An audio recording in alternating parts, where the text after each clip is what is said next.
নমস্কার, নিউজ 18 বাংলায় স্বাগত জানাই। মিমি রয়েছে আপনার সঙ্গে। গত কয়েকদিন রাজ্য রাজনীতিতে ঝড় তুলেছে তৃণমূলের ভাঙন জল্পনা, আর এই নিয়েই অত্যন্ত গুরুত্বপূর্ণ ডেভেলপমেন্ট। আজ বিধানসভার পরিষদীয় রাজনীতিতে নয়া মোড় দেখা যেতে পারে। কিভাবে? যতদূর জানা যাচ্ছে যে তৃণমূলের বেসুরো বিধায়করা 2/3 মেজরিটি, অর্থাৎ এক্ষেত্রে 53 জন বিধায়ক এই সংখ্যা জোগাড় করতে পারলেও এক্ষুনি দল ভাঙার পথে নাও হাঁটতে পারেন। কেন? কি লক্ষ্য তাদের? সেক্ষেত্রে তাদের লক্ষ্য বিধানসভায় তারা ঋতব্রতর নেতৃত্বে আলাদা একটা ব্লক তৈরি করে মমতা বন্দ্যোপাধ্যায় এবং অভিষেক বন্দ্যোপাধ্যায়কে রাজনৈতিকভাবে একেবারে অপ্রাসঙ্গিক করে দেবেন। এটাই তাদের এই মুহূর্তে লক্ষ্য, এই লক্ষ্যেই তারা এই মুহূর্তে এগোচ্ছেন। কিন্তু সেটা বাস্তবে কতটা সম্ভব কথা বলবো। আবির রয়েছে আমার সঙ্গে।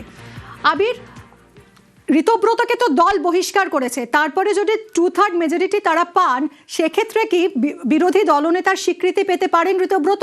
এবং একই সঙ্গে কি তৃণমূলের প্রতীক দাবি করতে পারেন? কি হতে পারে? আর এই সব কিছু প্রক্রিয়া কি আজ ঘটতে পারে বিধানসভায়? দেখো, প্রতীক দাবি করার প্রক্রিয়াটা অনেকটা দীর্ঘমেয়াদী এবং এটি চলবে শুধুমাত্র এই রাজ্যের বিধানসভাতে। ঋতব্রত বা সন্দীপন তাদের সঙ্গে কত সংখ্যক বিধায়ক রয়েছেন তাদের সংখ্যা বিধানসভার অভ্যন্তরে প্রমাণ করে বা জাহির করে দেখিয়ে বা চিঠি দিয়ে হবে না।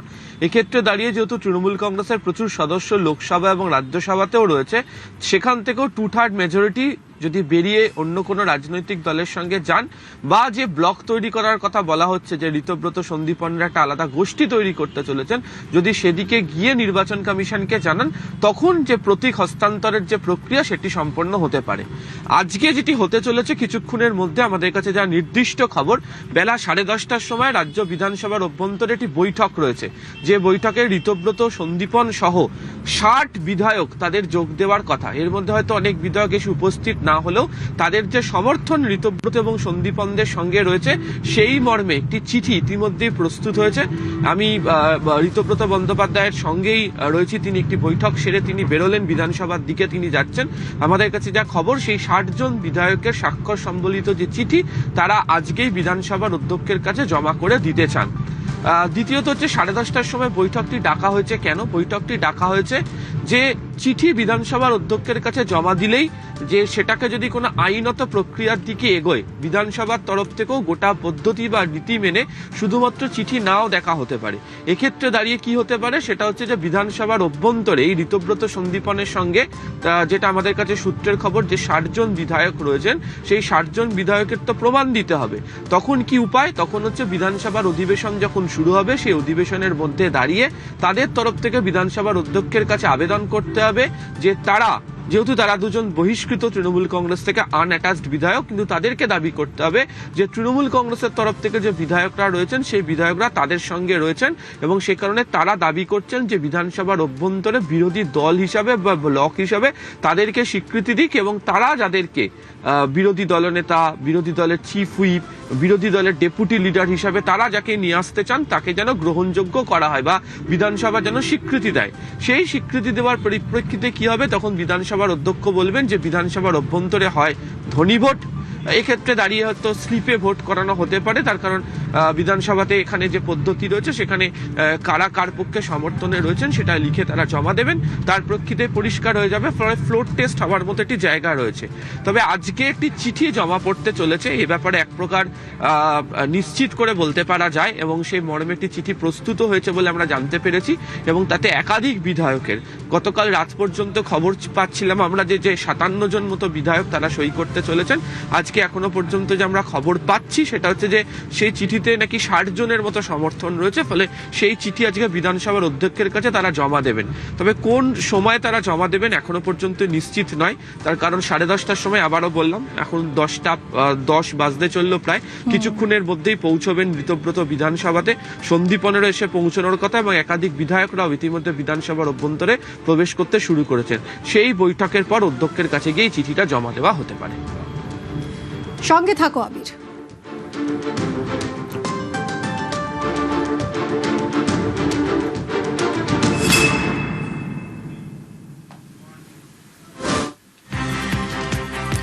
এদিকে তৃণমূলের ধাক্কাটা শুধুমাত্র এ রাজ্যেই আটকে থাকছে না, লক্ষ্য এবার দেশের রাজধানী অর্থাৎ দিল্লি। বিধানসভার পাশাপাশি এবার লোকসভাতেও একই ব্লুপ্রিন্ট তৈরি করছেন এই বিক্ষুব্ধরা। সূত্রের খবর যে লোকসভাতেও একটা আলাদা ব্লক তৈরি করার চূড়ান্ত পরিকল্পনা সারা হয়ে গেছে। আর যদি সত্যি লোকসভায় এই সমীকরণ বাস্তবায়িত হয় তবে সবচেয়ে বড় ধাক্কাটা আসতে চলেছে দিল্লির দরবারে, কারণ এই আলাদা ব্লক তৈরি হলে লোকসভায় তৃণমূলের দলনেতার পদ হারাতে পারেন খোদ অভিষেক বন্দ্যোপাধ্যায়। আবিরের কাছ থেকে একটু এর ব্যাখ্যা নেব। আবির, তাহলে কি হতে পারে সেক্ষেত্রে? দেখো, শুরুতেই তোমাকে এটা বলছিলাম যে প্রতীক যদি দাবি করতে হয় তাহলে হচ্ছে লোকসভা রাজ্যসভাতেও যে 2/3 মেজরিটি রয়েছে তাদেরকে জানাতে হবে যে তারা তাদের নেতৃত্বের প্রতি অনাস্থা প্রকাশ করছে, এবং তারপরে তারা সকলে একত্রে মিলে যদি যান নির্বাচন কমিশনের কাছে, তখন নির্বাচন কমিশন নিয়ম অনুযায়ী গোটা প্রক্রিয়া দেখে প্রতীক হস্তান্তরের বিষয়টি তিনি করতে পারেন। তবে সেই প্রক্রিয়ার আগে এটা খবর যে লোকসভা এবং রাজ্যসভা উভয় ক্ষেত্রেই একাধিক বেসুরো সাংসদ তারা তৈরি হয়েছেন। কয়েকজন ইতিমধ্যে মুখও খুলেছেন, কয়েকজনকে তুমি দেখতেও পাচ্ছ যে তারা কোনো কর্মসূচিতে অংশগ্রহণ করছেন না, তারা অন্যান্য কাজ নিয়ে ব্যস্ত রয়েছেন। ফলে তাদের তরফ থেকেও লোকসভার অভ্যন্তরে যদি হঠাৎ করে দেখতে পাওয়া যায় একটা ব্লক তারা তৈরি করলেন, তারা বদল হয়ে গিয়ে স্পিকারকে জানালেন, তাতে অবাক হওয়ার মতো কিছু নেই। এবং এই গোটা প্রক্রিয়াটি এগোতে শুরু করেছে। এমনও খবর পাওয়া যাচ্ছে যে উত্তরবঙ্গের এক সাংসদের তরফ থেকে বিভিন্ন সাংসদদের সঙ্গে কথা বলা হয়েছে, আবার দক্ষিণবঙ্গের বেশ কয়েকজন সাংসদরা রয়েছেন তারাও এই বিষয় নিয়ে তারা কথা বলতে শুরু করেছেন। কিন্তু বিধায়কদের ক্ষেত্রে, বেসুরো বিধায়কদের ক্ষেত্রে যেমন অনেকেই প্রকাশ্যে চলে এসছেন, যাদের সঙ্গে বৈঠক হচ্ছে দেখতে পাওয়া যাচ্ছে, লোকসভা এবং রাজ্যসভার ক্ষেত্রে সেটা অত্যন্ত চুপিসারে সেরে ফেলা হচ্ছে। এবং যেটা জানা যাচ্ছে যে সামনের যে সংসদীয় অধিবেশন রয়েছে সেই সংসদীয় অধিবেশনের মুখেই এই ঘটনা ঘটতে পারে।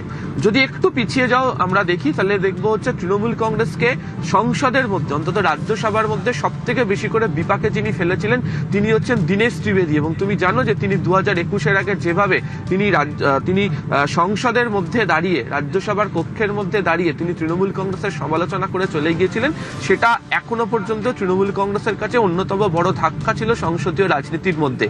এবার যদি একসঙ্গে এতগুলো সাংসদ তারাও যদি বেরিয়ে চলে যায় তাহলে অন্যতম বড় ধাক্কা হবে তৃণমূলের কাছে। এবং আমাদের কাছে খবর সেই প্রক্রিয়াও একাধিক সাংসদদের তরফ থেকে শুরু করা হয়েছে, এবং তারাও যে বেশিরও তার প্রমাণ বিভিন্ন সময় বিভিন্ন তাদের যে কর্মপদ্ধতি, তাদের যে রাজনৈতিকভাবে তারা যে ধরনের প্রক্রিয়া নিয়ে এগোচ্ছেন তাতে উঠে আসছে।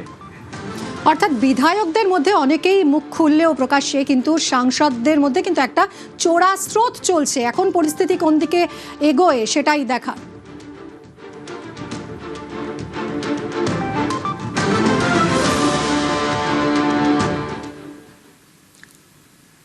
আর এরই মধ্যে বিস্ফোরক বিজেপি বিধায়ক দিব্যেন্দু অধিকারী।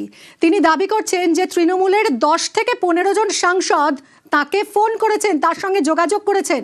বিস্ফোরক দাবি মুখ্যমন্ত্রীর ভাইয়ের। আমরা শুনবো কি বলেছেন তিনি।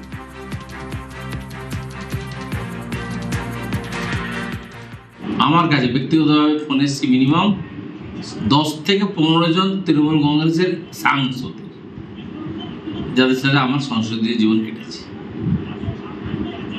আমি তাদেরকে হাত জোড় করে কবরেজোরে বলেছি, আমার দলই শেষ কথা, ব্যক্তিগত সম্পর্ক নিশ্চয়ই আল্লাহ এখানে। দল যতক্ষণ না আমাদের ছাঁকনি জাল, ওই আমরা চা খাই না, পাতা চা ছাঁকা হয়, সেই ছেঁকে দল যখন সিদ্ধান্ত নেবে সেটাই শেষ।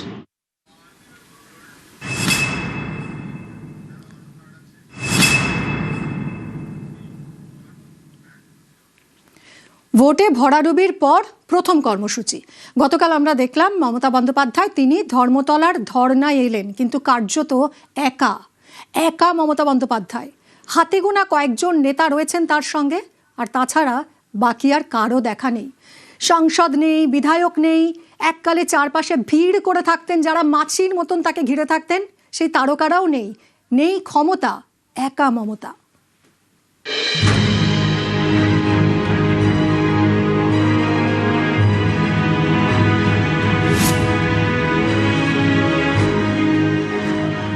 ক্ষমতার চরিত্র হলো তা চিরদিন থাকে না, আর ক্ষমতা না থাকলে ক্ষমতার বন্ধুরাও থাকে না।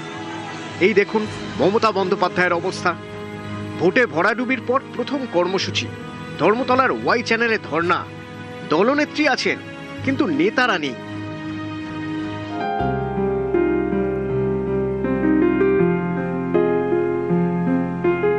মুখ্যমন্ত্রীর কুর্সি হারিয়েছেন 1 মাসও হয়নি, তার মধ্যেই এই ছবি। ক্ষমতা যেতেই একা মমতা। অথচ এটা হঠাৎ করে ঘোষিত কোনো কর্মসূচি নয়। 3-4 দিন আগেই ধর্মতলার এই ধর্নার কর্মসূচি ঘোষণা করা হয়েছিল। যে ধর্নার অনুমতি নিয়ে পুলিশের সঙ্গে তৃণমূলের টানাপোড়েনও চলে। মঙ্গলবার সকালে সোশ্যাল মিডিয়ায় পোস্ট করে কর্মীদের তৃণমূল নেত্রীর ধর্নায় যোগ দেওয়ার আহ্বানও জানায় দল। সবাই জানতে পারেন, কিন্তু দলের নেতা নেত্রীরা বোধহয় জানতে পারেননি। তার ফল এই ছবি।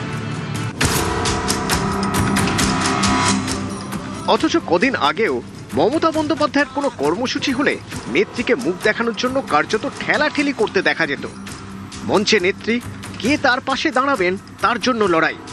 মিছিলে নেত্রী, কে সব থেকে গা ঘেঁষে হাঁটবেন তার জন্য লড়াই। 21শে জুলাইয়ের অনুষ্ঠানের কথাই ভাবুন। মমতা হয়তো মঞ্চে পৌঁছবেন বেলা 12টা নাগাদ, বাকিরা হাজির সকাল 9টা থেকেই।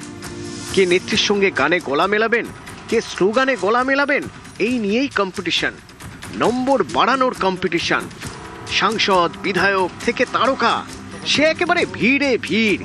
মমতা বন্দ্যোপাধ্যায় যখনই রাস্তায় নামেন স্বাভাবিকভাবে সেখানে অসম্ভব ভিড় হয়, প্রচুর জনমানুষ যায় এবং তার থেকেও বড় তার নেতামন্ত্রীরা, যারা তখন নেতামন্ত্রী ছিলেন সেই জামানায়, আগের জামানায় প্রচুর নেতামন্ত্রীরা সবসময় তার আশেপাশে দেখা যেতেন। এবং সেখানে একটা খুব ইন্টারেস্টিং জিনিস হতো, কি হতো, কম্পিটিশন হতো যে জুন মালিয়া আগে যাবে, না সায়নী ঘোষ আগে যাবে, না শশী পাজা আগে যাবে, না ফিল্ম ইন্ডাস্ট্রির কেউ আগে যাবে। এই 21শে জুলাইয়ের মঞ্চে পাগলু ডান্সও করেছেন দেব। আজ কোথায় সেই পাগলু? কোথায় দেব? সায়নী ঘোষের কথাই ধরুন, মঞ্চ থেকে ময়দান সব জায়গায় মমতার পাশে। অনেকে বলেন তিনি নাকি সাজগোজও করতেন নেত্রী স্টাইলে। এদিনের ধর্মতলার ধর্নায় সেই সায়নী ঘোষ কোথায়? সায়নীর অবশ্য দাবি তিনি কলকাতার বাইরে আছেন, 9ই জুন ফিরবেন। একসময় মমতার পাশে মুখ দেখানোর প্রতিযোগিতায় নামতেন সায়নী ঘোষ, জুন মালিয়া, শিউলি সাহারা। তাদের একজনকেও মঙ্গলবার মমতার পাশে দেখা গেল না। জুনের দাবি তিনি বানতলায় ওয়েব সিরিজের শুটিং করছিলেন। ভাবুন অবস্থা, নেত্রী ধর্নায় আর ইনি নাকি শুটিংয়ে ব্যস্ত। বিধায়ক শিউলি সাহা তো আরো এক ধাপ এগিয়ে, তিনি নাকি বাড়ির কাজে ব্যস্ত। শিউলিকে যদিও সোমবার রাতে বিধায়ক হোস্টেলে দেখা গিয়েছে ঋতব্রত বন্দ্যোপাধ্যায়ের সঙ্গে। রাজ্যসভা লোকসভা মিলিয়ে তৃণমূলের 40-এর বেশি সাংসদ। ধর্নায় দেখা গেল হাতে গোনা কয়েকজনকে। বাকিরা কোথায়, কোন কাজে ব্যস্ত? কোচবিহারের সাংসদ জগদীশ বসুনিয়ার দাবি তিনি দিল্লিতে, তার স্ত্রী বিধায়ক সঙ্গীতা বসুনিয়াও দিল্লিতে। বীরভূমের সাংসদ শতাব্দী রায় নাকি কলকাতায় নেই। আরামবাগের সাংসদ মিতালি বাগের আবার বিরাট সমস্যা, তার গাড়ি নেই, গাড়ি খারাপ, কেউ আবার তাকে গাড়ি ভাড়াও দেয়নি। হাওড়ার তৃণমূলের বড় নেতা, মন্ত্রীও ছিলেন অরূপ রায়। বিধায়কদের জালসই বিতর্কে উঠে এসেছে তাঁর নামও। অরূপের দাবি অভিষেক বন্দ্যোপাধ্যায়ের পাঠানো রেজলিউশনে যে সই রয়েছে সেটা তাঁর নয়। এদিনের ধর্নায় অরূপকেও দেখা যায়নি। তৃণমূলের তারকা নেতা, তার জিমের ভিডিও প্রত্যেকের সোশ্যাল মিডিয়ার ওয়ালে।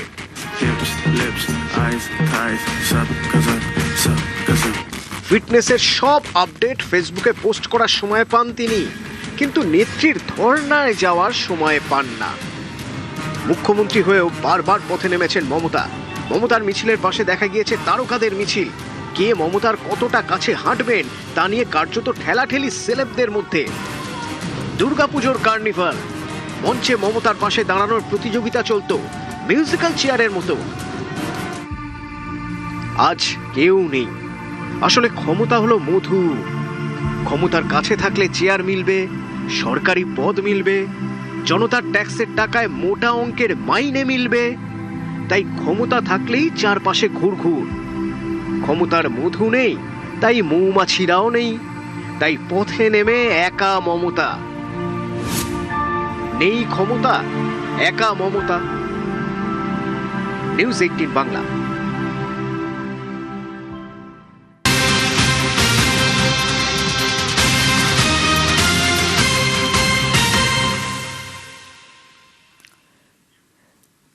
আজ নজর অবশ্যই বিধানসভার দিকে, কারণ বিধানসভায় বেসুরো বিধায়কদের আলাদা ব্লক তৈরি হতে পারে বলে খবর।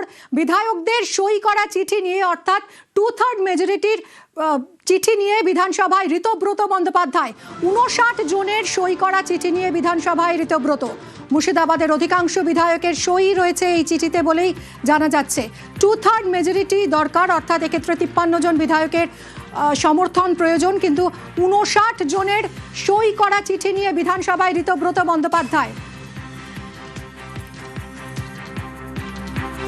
এবং মুর্শিদাবাদের অধিকাংশ বিধায়কের সই রয়েছে এই চিঠিতে। আজই বিধানসভার স্পিকারের কাছে 2/3 বেশি বিধায়কের সই করা চিঠি পেশ করতে চলেছে বিক্ষুব্ধ গোষ্ঠী নেতৃত্বে ঋতব্রত বন্দ্যোপাধ্যায়।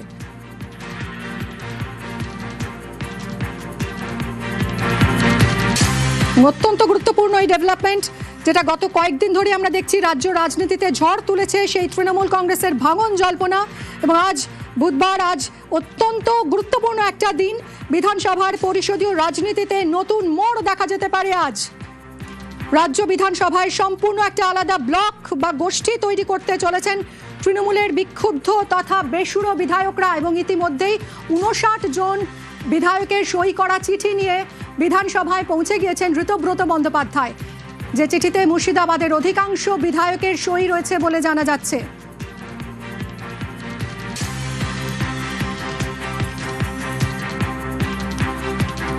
এই আলাদা ব্লকের নেতৃত্বে থাকতে পারেন খোদ ঋতব্রত বন্দ্যোপাধ্যায়। এবং শুধু তাই নয়, এই অন্দরের সমীকরণ যদি মিলে যায় বিধানসভার, তবে ঋতব্রতই হতে পারেন আগামী দিনে বিধানসভার বিরোধী দলনেতা। যদিও এখনই দল ভাঙার মতন কোনো চরম পথে হাঁটছেন না এই বেসুরো বিধায়করা, বরং দলের ভিতরে থেকেই তারা একটা আলাদা শক্তি প্রদর্শন করতে চাইছেন। এটাই তাদের এখন মূল স্ট্র্যাটেজি। মমতা এবং অভিষেক বন্দ্যোপাধ্যায়কে রাজনৈতিকভাবে সম্পূর্ণ অপ্রাসঙ্গিক করে তুলতে চাইছেন তারা।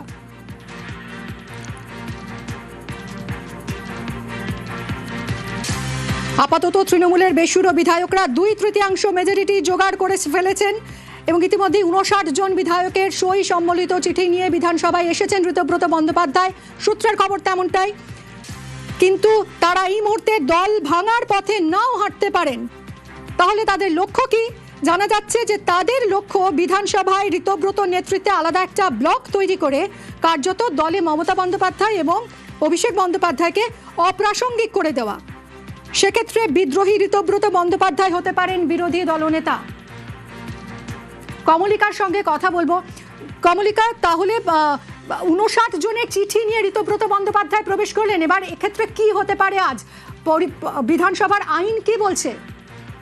একটা জিনিস খুব স্পষ্ট, যে 80 জন বিধায়ক ছিল তার মধ্যে 59 জন দিয়ে দেওয়া মানে 2/3 মেজরিটি তাদের রয়েছে। 2/3 মেজরিটি নিয়ে তারা বিরোধী দলনেতার দাবি, ঋতব্রতর নাম নিয়ে ঋতব্রত এই সিগনেচার সমেত যে চিঠি, সেই চিঠি সমেত তিনি অ্যাসেম্বলিতে বিধানসভায় তিনি ঢুকলেন। এবং যেটা আমরা জানতে পারছি আমাদের সূত্র মারফত, যে মুর্শিদাবাদের অধিকাংশ বিধায়ক এখানে সই করেছেন। তার পাশাপাশি আমরা জানি যে বীরভূমের কাজল শেখ, চন্দ্রনাথ সিনহা, এইরকম যারা নেতা রয়েছেন তারাও এই সিগনেচার করেছেন, তারাও এই সই করেছেন। সব মিলিয়ে যে জিনিসটা নিউজ 18 বাংলা প্রথম থেকে বলে আসছিল, যে এই যে 60 জনের এই যে 80 জন, তাদের মধ্যে 2/3 অর্থাৎ যারা বিদ্রোহ করেন তারা এই সন্দীপন শাহ আর ঋতব্রতকে সামনে রেখে তারা এই মুহূর্তে তারা অ্যাসেম্বলিতে ঢুকেছেন, তারা বিধানসভায় ঢুকেছেন এবং তারা এই চিঠি আজই দেবে এমনটাই জানা যাচ্ছে। এবং এই থেকে স্পষ্ট হয়ে গেল যে তৃণমূল কংগ্রেসের কাছে 21 জন বিধায়ক শুধু পড়ে রইল। সেক্ষেত্রে যদি নতুন তৃণমূল গঠিত হয়, তাহলে এই বাকি যে বিধায়করা পড়ে রইলেন তাদের কি ভবিষ্যৎ? দেখো, একটা কথা খুব স্পষ্ট এখানে, সেটা হচ্ছে যে এদের মূল উদ্দেশ্য হচ্ছে বিরোধী দলনেতা বদল করা। এখন তারপরে তারা কিছু করবেন কিনা সেটা সামনের দিনে তারা এটা ডিসাইড করবেন, এমনটাই জানা যাচ্ছে। সুতরাং এখন বিরোধী দলনেতা চেঞ্জ করবেন, কিন্তু যদি পরিষদীয় রাজনীতির অঙ্ক ব্যাকরণ দেখা যায়, তাহলে এই প্রশ্ন উঠছে যে তাহলে আসল তৃণমূলকে, সেটা বলা যেতেই পারে। কমলিকা, সেক্ষেত্রে দলের প্রতীক তারা কি দাবি করতে পারেন, মানে ঋতব্রত বন্দ্যোপাধ্যায়ের নেতৃত্বে তৃণমূল? আমরা আবার যোগাযোগ করব কমলিকার সঙ্গে, তবে এই মুহূর্তের খবর জানাই আপনাদের। বিধানসভায় বিরোধী দলনেতার পদ দাবি করছেন তৃণমূলের বেসুরোরা। বিধায়কদের সই করা চিঠি নিয়ে বিধানসভায় এসেছেন ঋতব্রত বন্দ্যোপাধ্যায়। 59 জনের সই করা চিঠি নিয়ে বিধানসভায় এসেছেন ঋতব্রত, এবং মুর্শিদাবাদের অধিকাংশ বিধায়কের সই রয়েছে এই চিঠিতে বলেই জানা যাচ্ছে। ঋতব্রত বন্দ্যোপাধ্যায় এবং সন্দীপন সাহা, তৃণমূলের এই দুই বিধায়ক, তারাই প্রথম স্পিকারের কাছে অভিযোগ জানিয়েছিলেন যে বিরোধী দলনেতা মনোনয়ন বেছে নেওয়ার যে চিঠি পাঠানো হয়েছিল তৃণমূলের পক্ষ থেকে, সেই চিঠিতে সই জাল করা হয়েছে বিধায়কদের। এই বিস্ফোরক অভিযোগ তারা স্পিকারকে জানিয়েছিলেন, ঋতব্রত বন্দ্যোপাধ্যায় এবং সন্দীপন সাহা, এবং তাদের অভিযোগের ভিত্তিতে এফআইআর করা হয়। তদন্ত করছে এই মুহূর্তে সিআইডি, এবং এই গোটা বিষয়টা সামনে আনেন মুখ্যমন্ত্রী শুভেন্দু অধিকারী। তিনি জানান যে এই দুই বিধায়ক তৃণমূলের, তারাই এই গুরুতর অভিযোগ এনেছেন।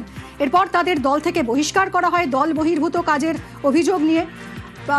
তারপর থেকেই দেখা যাচ্ছে যে একটা জল্পনা শুরু হয় যে তাহলে কি তৃণমূলে এবার আড়াআড়ি ভাঙন, তৃণমূলে কি তাহলে এবার মহারাষ্ট্র মডেল দেখা যাবে এই বাংলায়। এবং নিঃসন্দেহে বড় ডেভেলপমেন্ট যে 80 জনের মধ্যে 59 জনের সই, অর্থাৎ ম্যাজিক ফিগার রয়েছে বিদ্রোহীদের কাছে। বিরোধী দলনেতা পদ দাবি করার জন্য সংখ্যাটা খুব ইম্পর্টেন্ট। 59 জনের সই রয়েছে বিরোধীদের কাছে। ঋতব্রত বন্দ্যোপাধ্যায় এই মুহূর্তে বিধানসভায় বিরোধী দলনেতার পদ দাবি করতে পারেন। ঋতব্রতই হতে পারেন বিরোধী দলনেতা, এমনই সূত্রের খবর। সহকারী দলনেতা হতে পারেন সন্দীপন সাহা, জাভেদ খান। মুখ্য সচেতক হতে পারেন আখরুজ্জামান। বিধায়কদের সই করা চিঠি নিয়ে বিধানসভায় এসেছেন ঋতব্রত বন্দ্যোপাধ্যায়। আবির আমাদের প্রতিনিধি রয়েছেন সঙ্গে। আবির, 59 জনের সই রয়েছে, তার মানে ম্যাজিক ফিগার রয়েছে বিদ্রোহীদের কাছে বিরোধী দলনেতা পদ দাবি করার জন্য।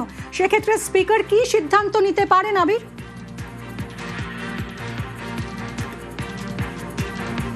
দেখো, ঋতব্রত বন্দ্যোপাধ্যায়কে বিরোধী দলনেতা করে তারা এগোবেন, এবং এক্ষেত্রে দাঁড়িয়ে যারা আরো দায়িত্ব পেতে চলেছেন এখনো পর্যন্ত যা খবর, তার মধ্যে সন্দীপন সাহা, জাভেদ খান, আখরুজ্জামান, তাদেরকেও দায়িত্ব দেওয়া হতে পারে। এবং এক্ষেত্রে দাঁড়িয়ে ডেপুটি লিডার হিসাবে যেমন আগের চিঠিতে দুজনের নাম পাঠানো হয়েছিল, এই নতুন চিঠিতেও দুজনের নাম এখনো পর্যন্ত থাকতে পারে বলে আমাদের কাছে সূত্রের খবর। সেক্ষেত্রে দাঁড়িয়ে সন্দীপন সাহা এবং আখরুজ্জামান, জাভেদ খান, তারা এই দুজন দায়িত্ব পেতে পারেন।